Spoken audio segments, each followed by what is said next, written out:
And of course that hurt because the implication is I'm not that kind of player. But eventually I turned it into, okay, I'm fine. I certainly wasn't that kind of player today. Maybe I'm not that kind of player in general yet, but I will be. Welcome to the Bulletproof Musician Podcast, where you'll learn how to practice more effectively and perform better under pressure with insights from expert musicians and the latest research in performance psychology.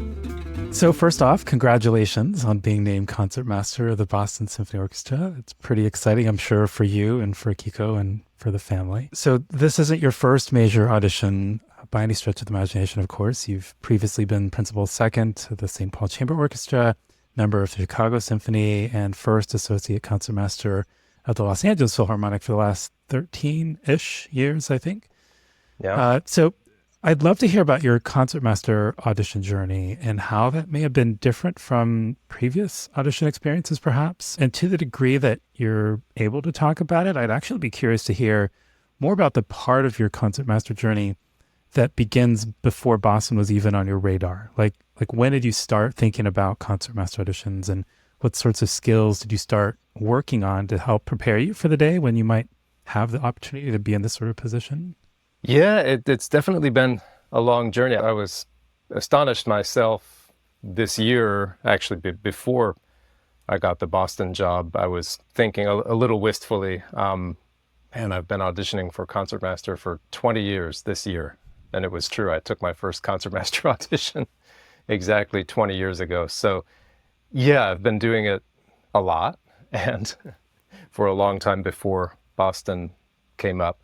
As far as, and I'm happy to share things about specific auditions and all of that. I think what's different about Concertmaster auditions is that you're auditioning for a role in the orchestra that's very different from any other role. So while it is, of course, about how you play, because what isn't, orchestras are always looking for something more. And you do realize, assuming that you have some of these auditions that don't work out in your favor, you do realize after a time how much of that other stuff is completely out of your control. There's a lot that is in your control, but there's a lot that isn't, that has to do with the culture of each particular group, who was there before, what people liked or didn't like about them, who the music director is, because some orchestras have a different process, either formally or just informally, for choosing a concertmaster than they would for other positions. So for it all to work out, you generally need, I guess, what you would call buy-in from a lot of different constituencies in the orchestra. Whereas for a section position or even other instrumental positions in the group, you may just need to demonstrate your best stuff on stage in the audition that day.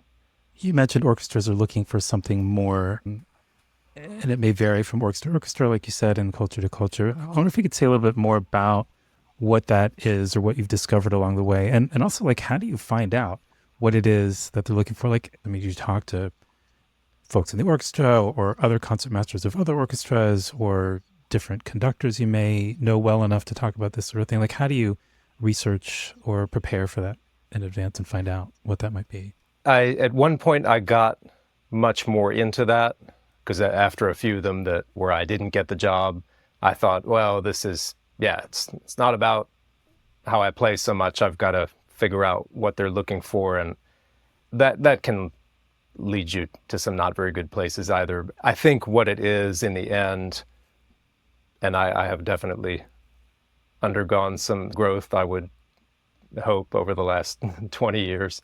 So I've changed in certain respects, but you do have to find a situation that fits you also.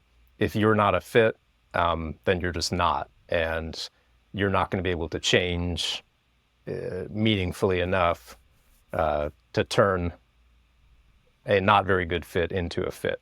And both sides are going to be able to see that very easily. It's a lot like a personal relationship or a marriage or something.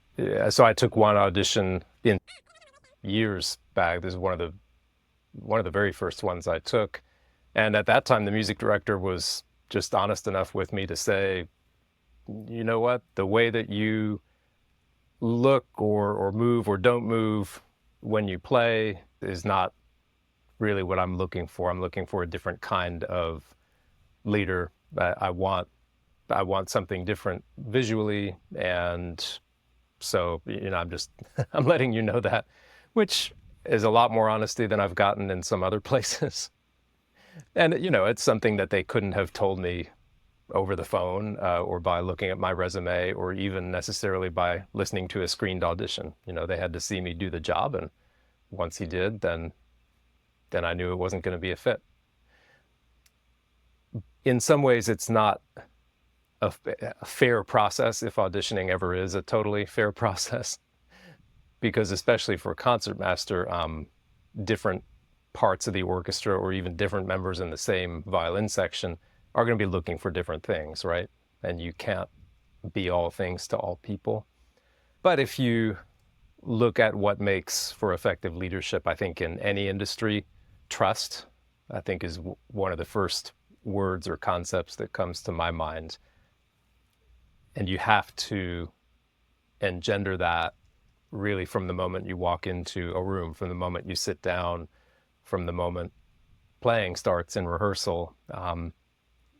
You have to make people believe that they can go by what you say, they can go by what you show, and that you're musically a person of your word, if that makes any sense.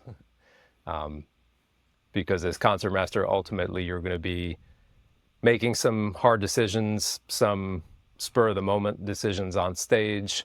You're going to be asking or, demanding in a way that people follow you without always knowing why or without always agreeing.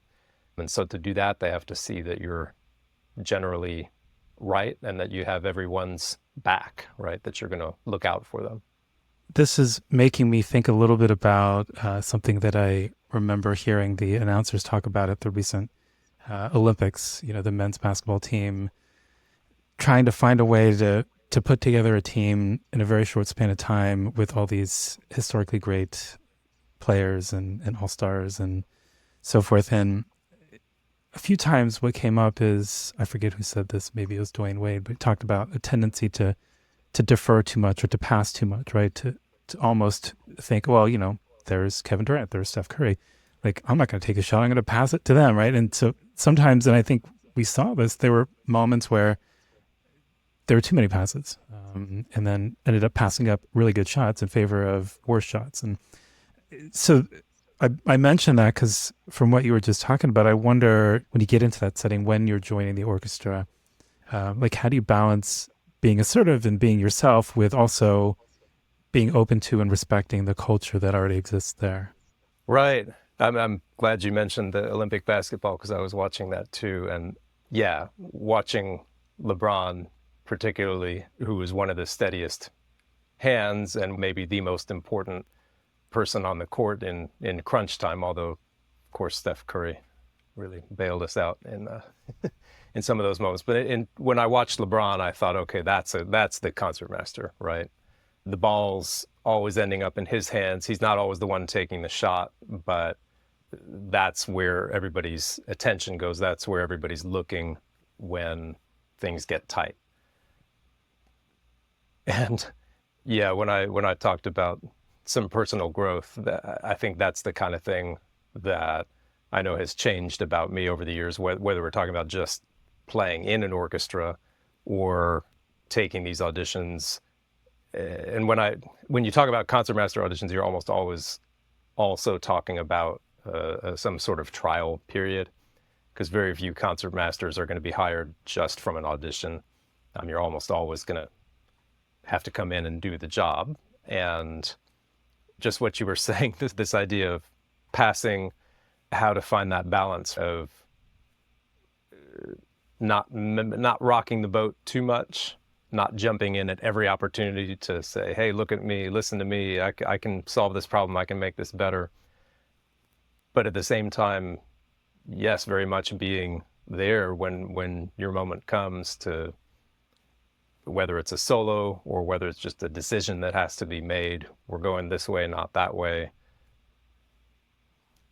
It has to feel like you, right? You can't sort of try on those clothes and become a different person in the audition or during a trial week.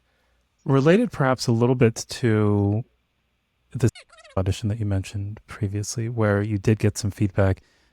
I'm curious, A, what that felt like to get that feedback in the moment and how you learned from it or how you recovered or bounced back from that. And relatedly, if you could share a little bit about some of your, I don't want to call them audition failures, but more, not even setbacks, but maybe more like audition growth opportunities where you haven't been offered the job.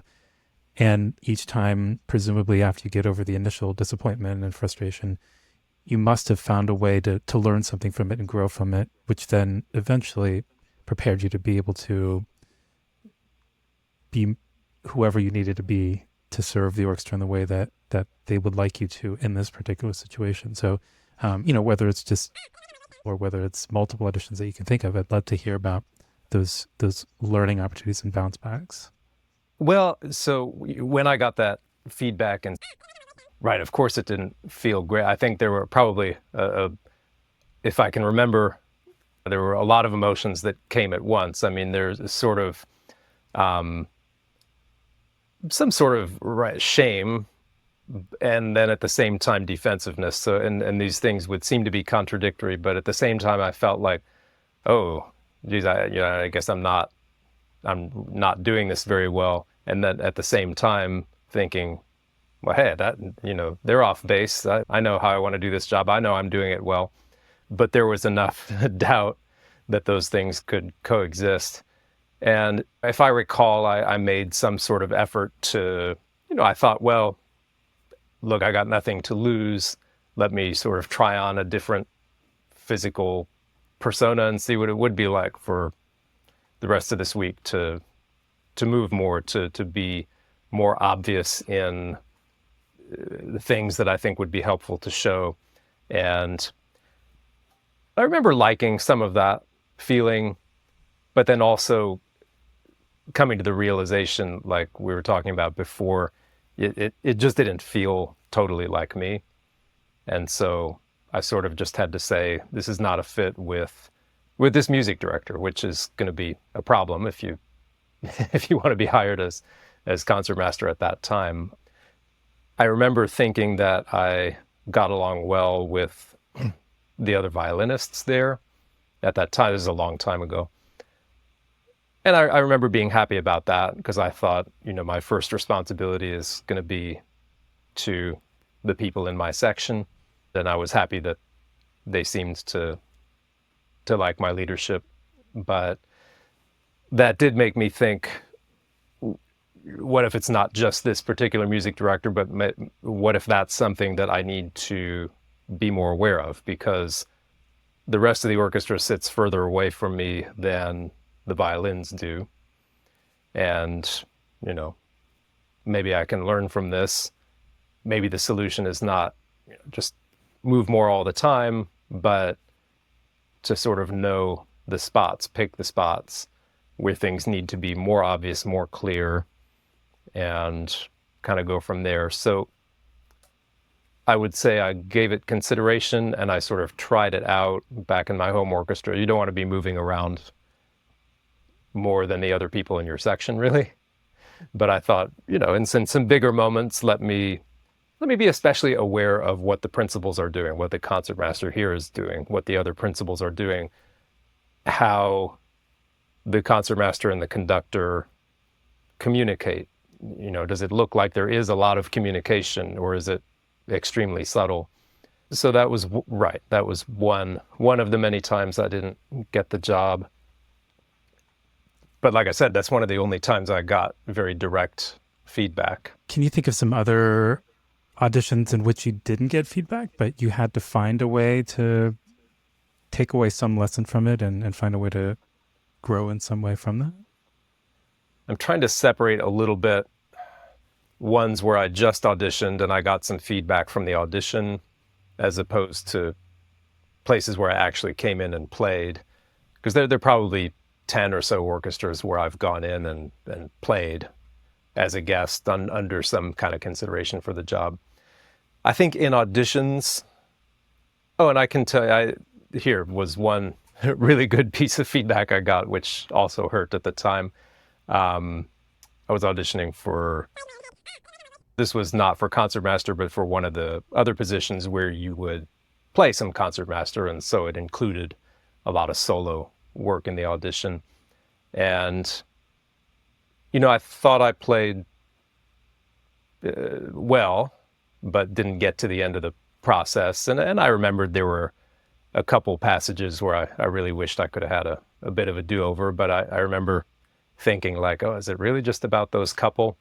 And according to one of the principals who was kind enough to give me feedback, that actually was a big deal. And it wasn't as though I had really crashed and burned, but what this principal said was, and he named a different concertmaster, someone, a major concertmaster that I admired, and said,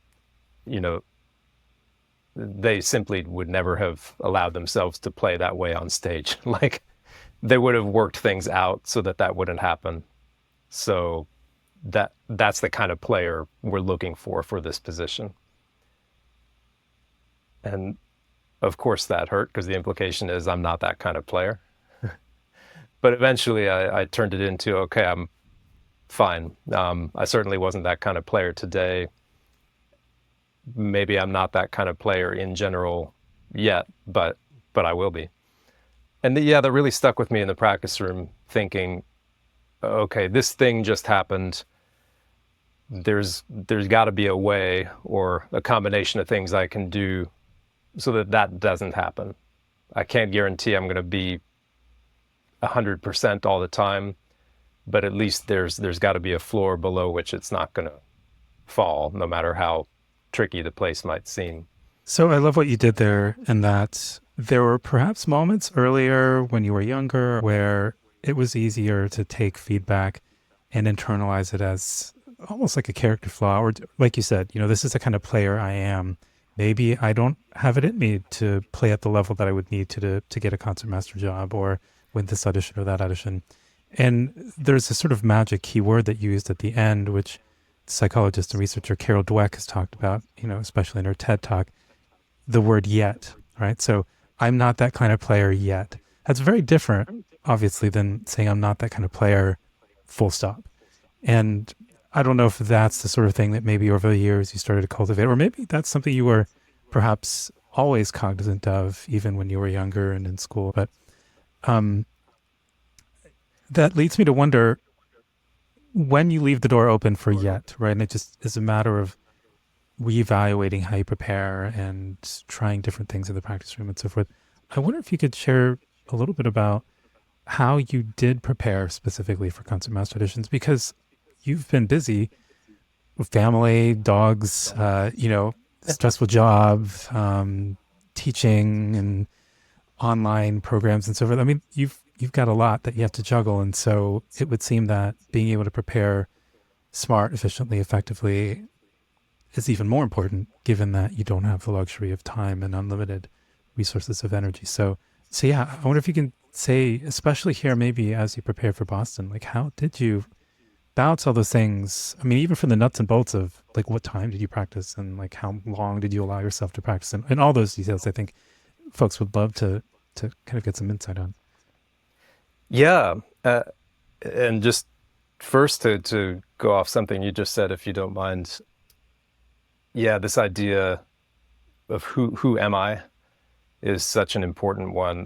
When I'm working with violinists who are auditioning for an orchestra, I often surprise them by telling them you basically have to believe that you're already a member of this group when you go into audition. You can't be walking on stage acting like it's, an episode of The Bachelor or so, like, oh, I really hope they pick me. Wouldn't that be awesome if they picked me? You need to be that already. And then this audition is a snapshot. It's a glimpse of who you are as a player. And if people recognize that you're basically one of them, then you're in that final conversation. And I think it took me a while to take my own, well, or even to formalize that advice for myself when it came to these concertmaster jobs. For a long time, I think I was just hopeful, right? Wouldn't it be great if they picked me?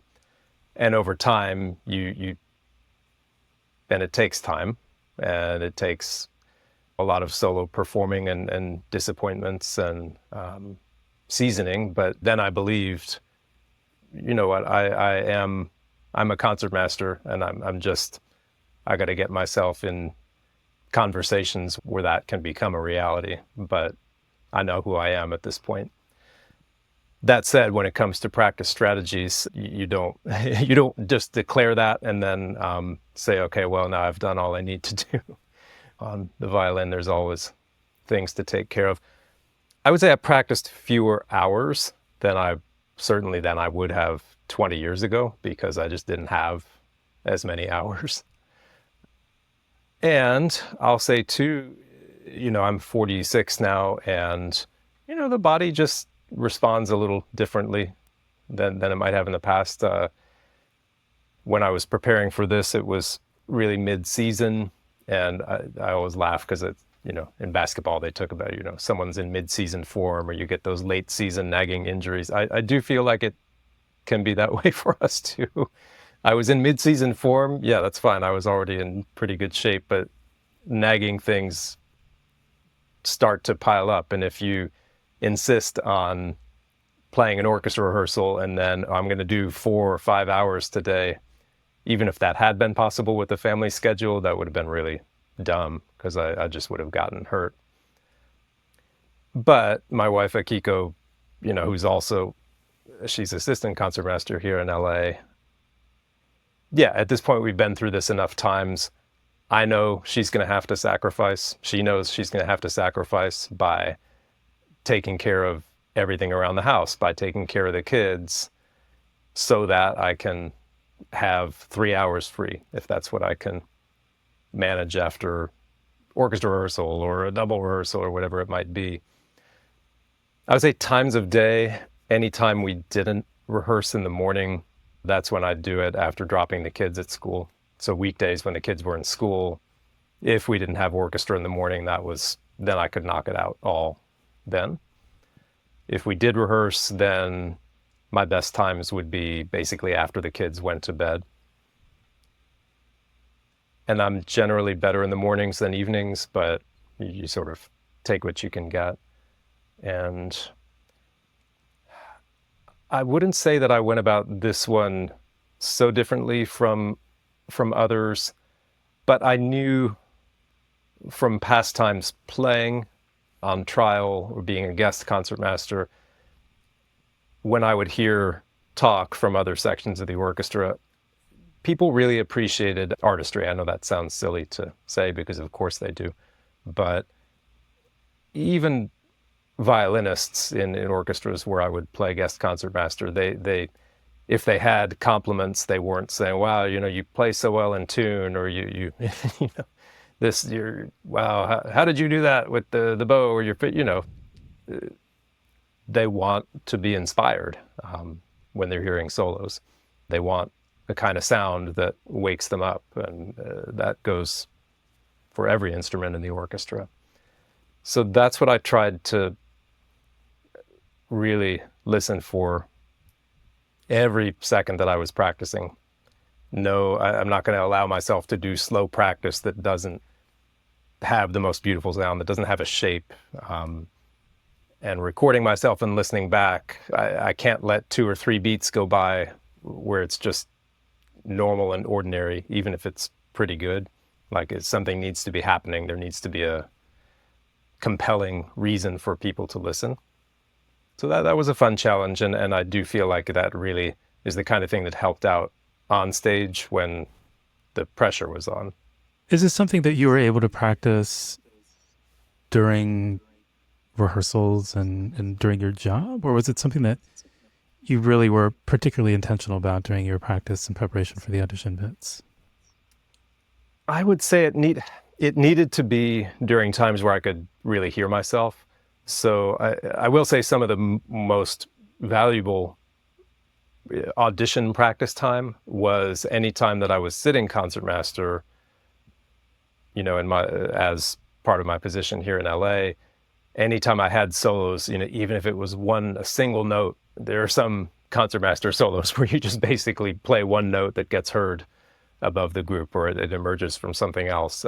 Most of them more than that, obviously, but anytime I had a solo, I really imagined, okay, what are people hearing when they're hearing me?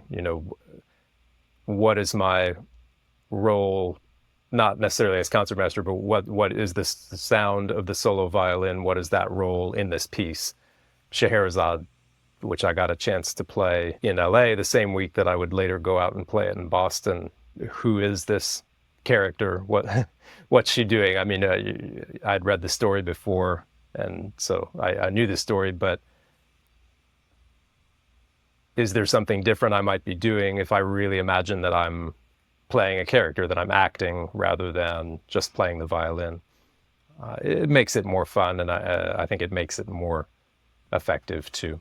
In terms of prioritizing what to practice and how much time you could allow yourself to work on something, because I think that's one of the challenges that I often hear for folks, because you can't improve everything to the level that you want it to overnight or immediately. You have to trust in your process and trust that by the time audition day comes around, I'll be ready to play in the way that I want. But sometimes it's hard to trust that. And so I'm wondering, especially given these blocks of time, how did you prioritize what to practice and what to practice for how long? Well, in this audition, I was fortunate, and it was this way, I would say, for the last 5 or 6 that I took. I knew everything that was part of the audition already. I had not only learned it before, but I had auditioned with it before, which makes such a difference. And it's taking your first couple auditions is hard because you're learning material for the audition that you've never had a chance to test out before. And it's not to say that you can't do well. It's just more difficult because you don't know how those pieces are going to react under pressure.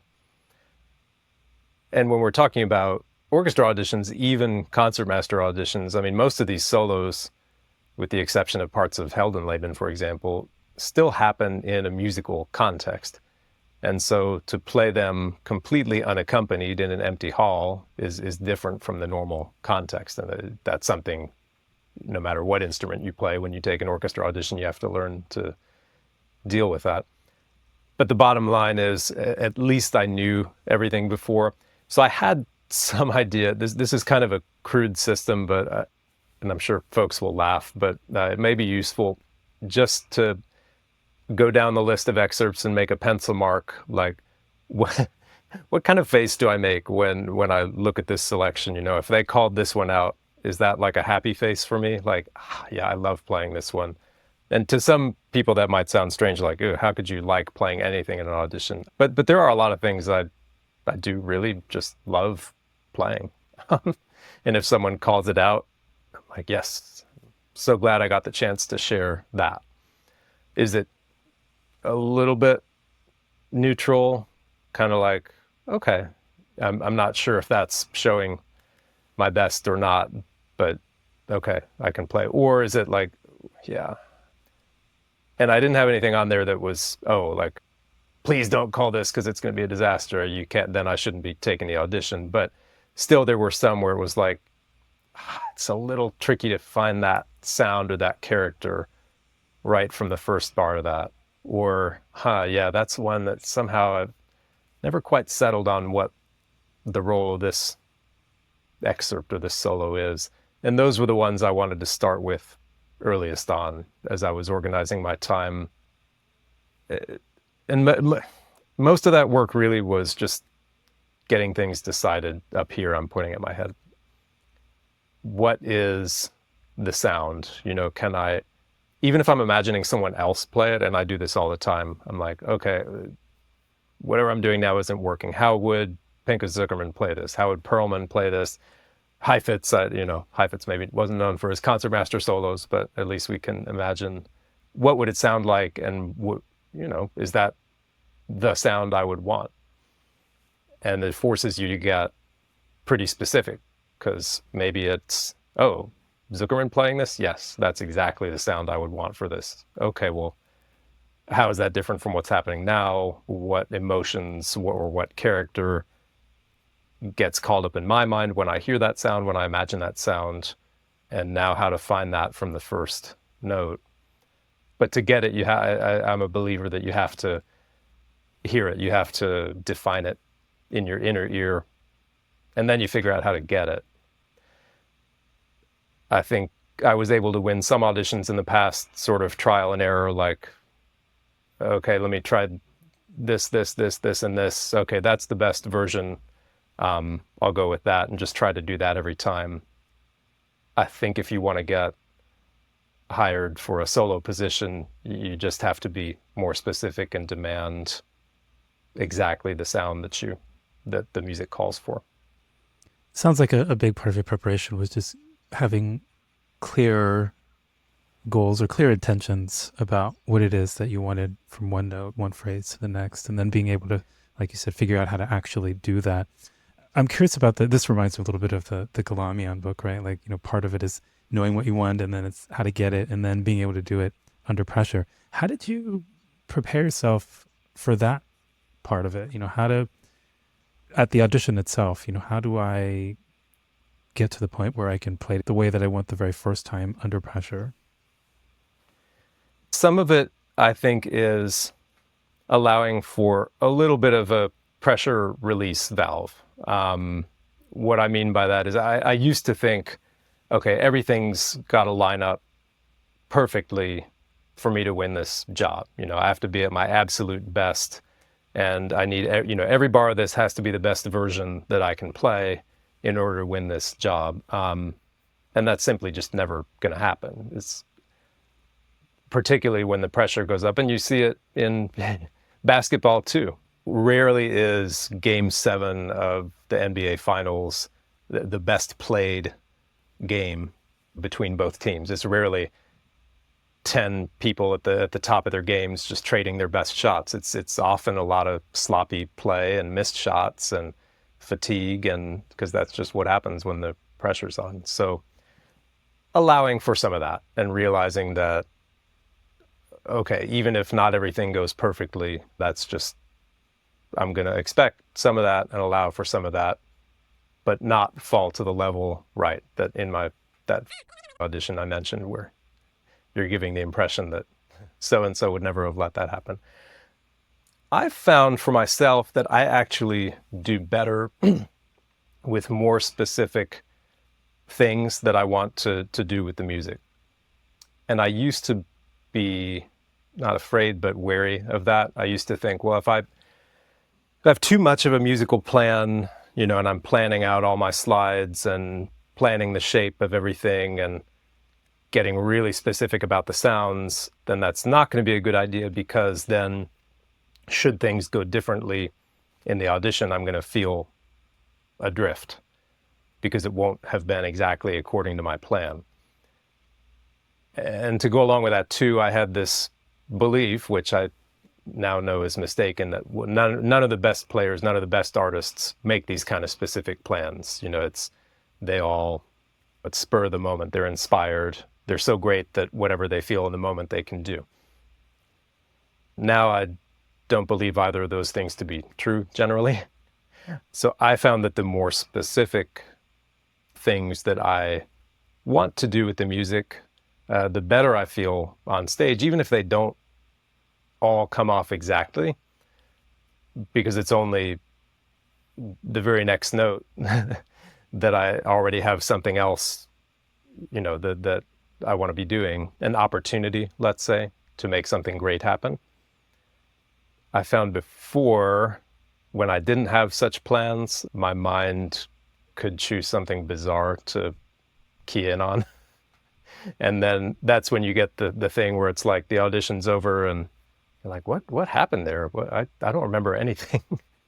More and more lately, I feel like I have much more of an understanding of what the playing that I actually did. It sounds like the sort of strategy that would not force you per se, that's maybe the wrong way of putting it, but would enable you to be much more present in each moment, because you can't hang on to what just happened a note or five ago, because that would mean letting go of your intention for this note that you're playing now and as it relates to the next one that's coming up after it.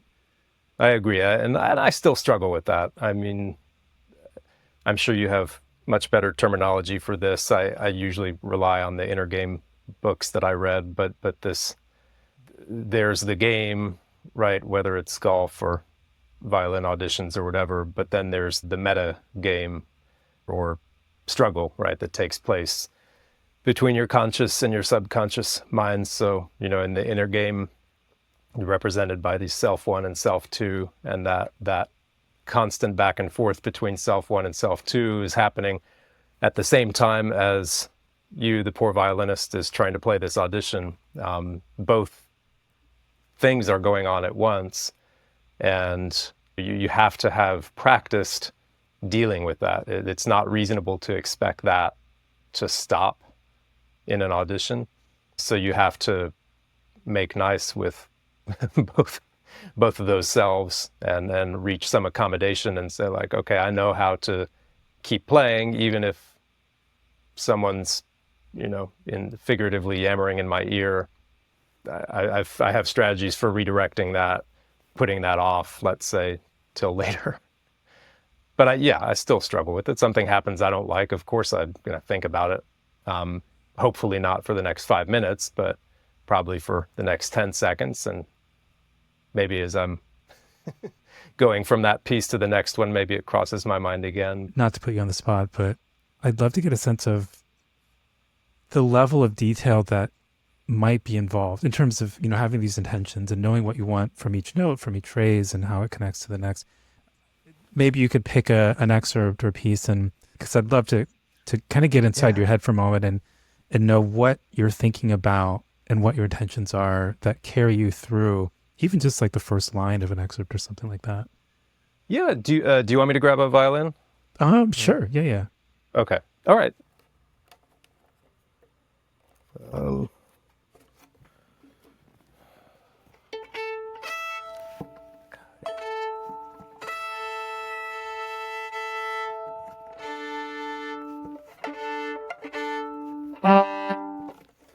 So if we were to be psychic and be able to get in your head while you're playing, I'm curious, what does that level of specificity or detail look like in terms of having clear intentions from one moment to the next?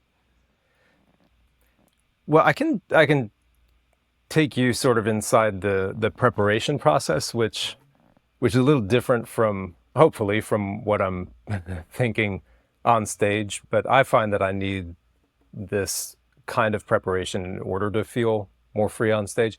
I don't know if you've heard about or looked ever at this so-called system of Marcel Tabuteau, the way former principal oboe of the Philadelphia Orchestra, but he's sometimes credited with starting the American oboe school or sound. And he had this system, which unfortunately he never wrote down. So it was all up to his various students to interpret it and share it in various ways. So my grandfather, as a flutist, studied with Tabuteau and had his own take on the system. But most people seem to agree that it involved the numbers 1 to 5, and that you needed to put a number on every note. So some people sort of derisively refer to this as, playing by numbers. But what it does is it forces you to make really detailed decisions about what's happening on a note-to-note basis. And he was fond of saying the oboe is not a trumpet. In other words, there's a limited dynamic range we've got to work with. And I think it's useful for violinists to remember that too. We can play really quiet. We can play much more quietly than the oboe can, but we can't really play so much louder. I'm not even sure how the decibels compare. It's not an unlimited range that we have. And I think a lot of times we like to pretend that it is. So these numbers 1 to 5 are not only volume, but it's supposed to be importance, intensity, life, vitality, kind of however you want to define it. And there, different people say there are different rules to it, but you've only got 5 numbers to work with. So like, can we take a musical example? There's in the last movement of Brahms' Fourth Symphony, if I speed it up a little bit, maybe some folks will know the tune.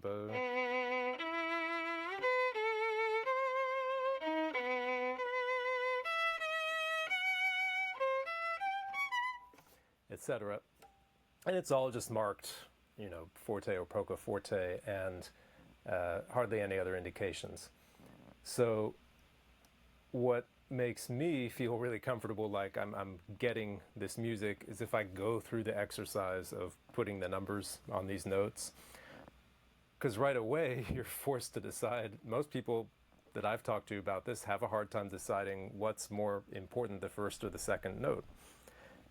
And you and I know there may not be a right answer, but if you've got to decide, at least for the time being, it forces you to say, okay,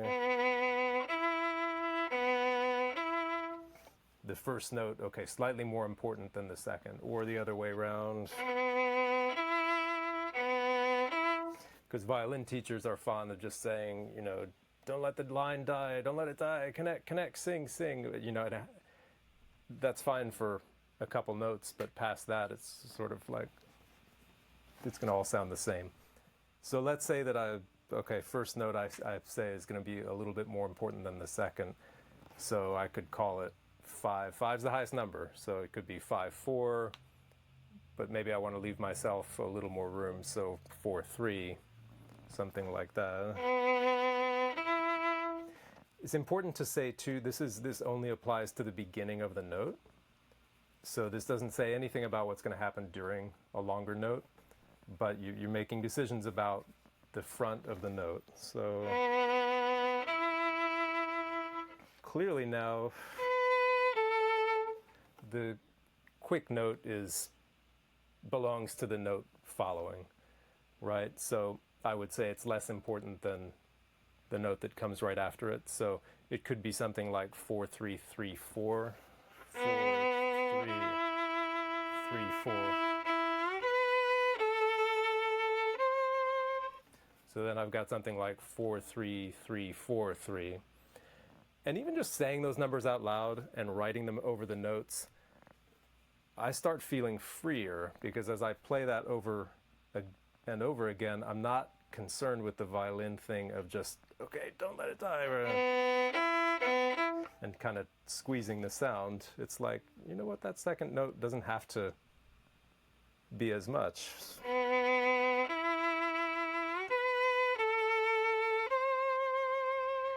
Then the pattern repeats. Maybe the second time the whole thing is shifted up.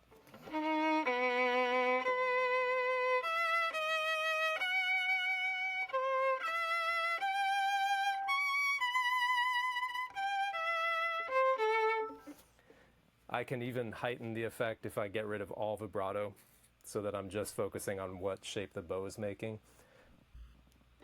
And then the question is, okay, now do I carry these numbers all the way into the audition? No, that's not a great idea. But once I have enough repetitions playing it that way and figuring out the relationships between the notes, then it helps me get clear on the overall character, the overall feeling, and I can remember the relationships between the notes. It's not coming down to numbers, but I've had enough experience playing it, shaping freely. So hopefully that's enough of an example. Absolutely, yeah. Now I'm curious about what happens within the note itself, right? And some notes go by too quickly to maybe have time to do too much with it, but there are others where certainly how you begin the notes can be different than what happens in between it and how you end it into the next. Is there a similar system or a different system for gaining clarity in your mind about those parts of the notes? Well, and that's exactly the right question to ask after. Sometimes you solve that when you're making the decision on the numbers. Like the note that I'm thinking of is the long one. The second note that I play, what's going to happen with that one? If I decided that it was 4-3-3-4, then somehow the beginning of the next note is going to be a similar importance to the long note. And maybe I change my mind about that based on what I try, but in that case, your options are kind of, the sound stays the same, which is probably the least good option ever.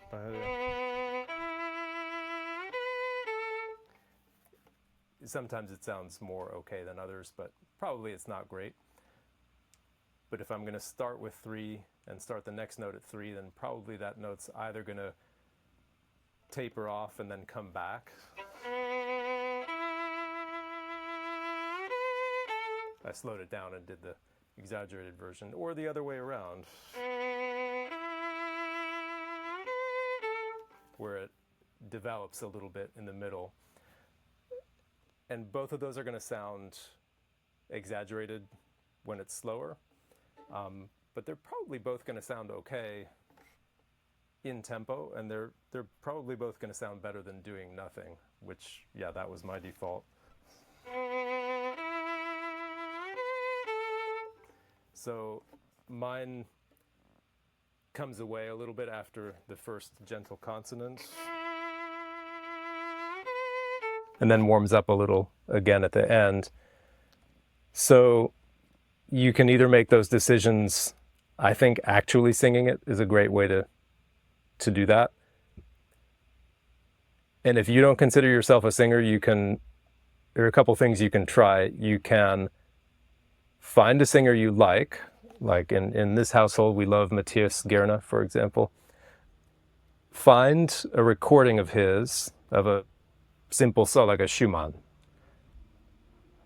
Play that song on the violin, make some decisions whether it's going to be with this tabuto system or just however else you might like to mark things. Make some really detailed decisions along the lines of what you were just asking about. What's happening on these long notes? Decide on that before you listen to the singer's recording, and then see what choices they made. And that sort of, I never thought about doing that, or I didn't realize I had the freedom to do that. It's a project that I give people that I work with sometimes. Schumann songs, play them on the violin just for this reason. It's hard, but even a little bit of that kind of work really opens up your playing. It sounds really engaging, and I could imagine getting lost doing that sort of work for maybe longer than I would be able to afford to. I'm wondering how you balanced this kind of work, which sounds like it's not only engaging but critical for really presenting yourself in the best possible light ultimately. But of course, you also want to play in tune and so forth, and there's only so much time. Do you have a sense of how to balance all of this so you still show up prepared in the best possible way? Yeah, it's a little bit, I don't think you used the word yet, but I'll say luxury. It's a little bit of a luxury that you have when you know the material to some extent already, right? You've solved a lot of the problems of left and right hand in terms of just being able to play it well with a good sound. But I do find that I work with a lot of folks who are at that place where they can play the stuff, but they don't feel super comfortable with it and they don't know what to do with it. But right, I mean, if you're trying to figure out where to shift and how to play in tune, then right, you can't be spending all your time putting tabuto numbers on the notes, because that's kind of getting the cart before the horse. But I found a little of that each day sort of opened my ears and made me much more likely to play beautifully, even in the parts that I hadn't done that specific work.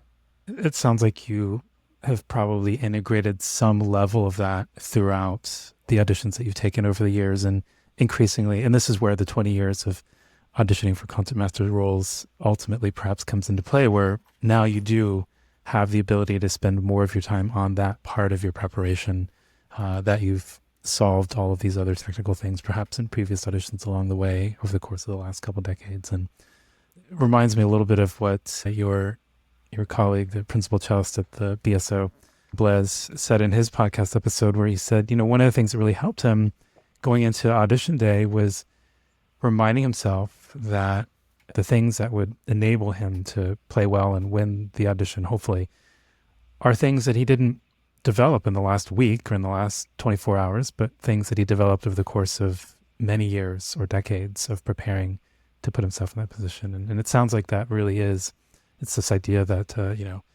takes many years to become an overnight success or something along those lines. I've really enjoyed getting to know Blaise recently because it seems like he has the perfect outlook on auditions and also showing up for the job too and inspiring people around him. At auditions, we're opening ourselves. We're very vulnerable, right? We're all alone out there. We're asking people to listen to us, to evaluate us. So it's worth remembering, giving ourselves credit really for, let's say you have a job, you can remind yourself you've been doing this job, you've been playing these pieces. If you don't have a job, no big deal. There are concertos you've played, recitals you've played. You're like, I can play the instrument, and all of those things I've practiced are going to factor into this audition. It's not all about these 5 minutes or these 10 minutes. If folks want to learn more about what you're up to, where they can learn with you and study with you and gain more insights along the lines of what you were sharing with us here today, how can people find you? So my website, natesviolin.com, that's the headquarters for everything, really. And the way, I stopped teaching one-on-one several years ago. So the ways that I work with people now are through my larger group program, which I call Daily Virtuoso. And that's really fun because we work on real cornerstone violin pieces. And we've got some time. I based it basically on how things work in music school, where every quarter you're probably working on a few pieces at once, a concerto, a recital piece, a show piece. So that's what we do every quarter. And I take folks through that. And something else coming up, which is a little taste of that, actually has to do with the Concertmaster auditions that we were talking about. It's a 4-day free event that I call Violin Hero Scheherazade, because that's what we're doing, the Concertmaster solos from Scheherazade. And the two big ideas behind that, one, it's Violin Hero because I really do believe you're the hero of your own adventure, which performing is an adventure, auditioning is an adventure, but those were all my favorite stories growing up. The Hobbit, any sort of ordinary person that sets out on one of these adventures and has conflict and gains skills and magical items and comes back home, the hero's journey. But I'll be letting folks in too on the fact that, right, I've played these pieces a lot at different times of life, and it's meant something different each time. So I don't expect to learn everything in one cycle. So everything you were saying about the repeated auditions, it's a big deal because you can take what you learn in one cycle and apply it to the next.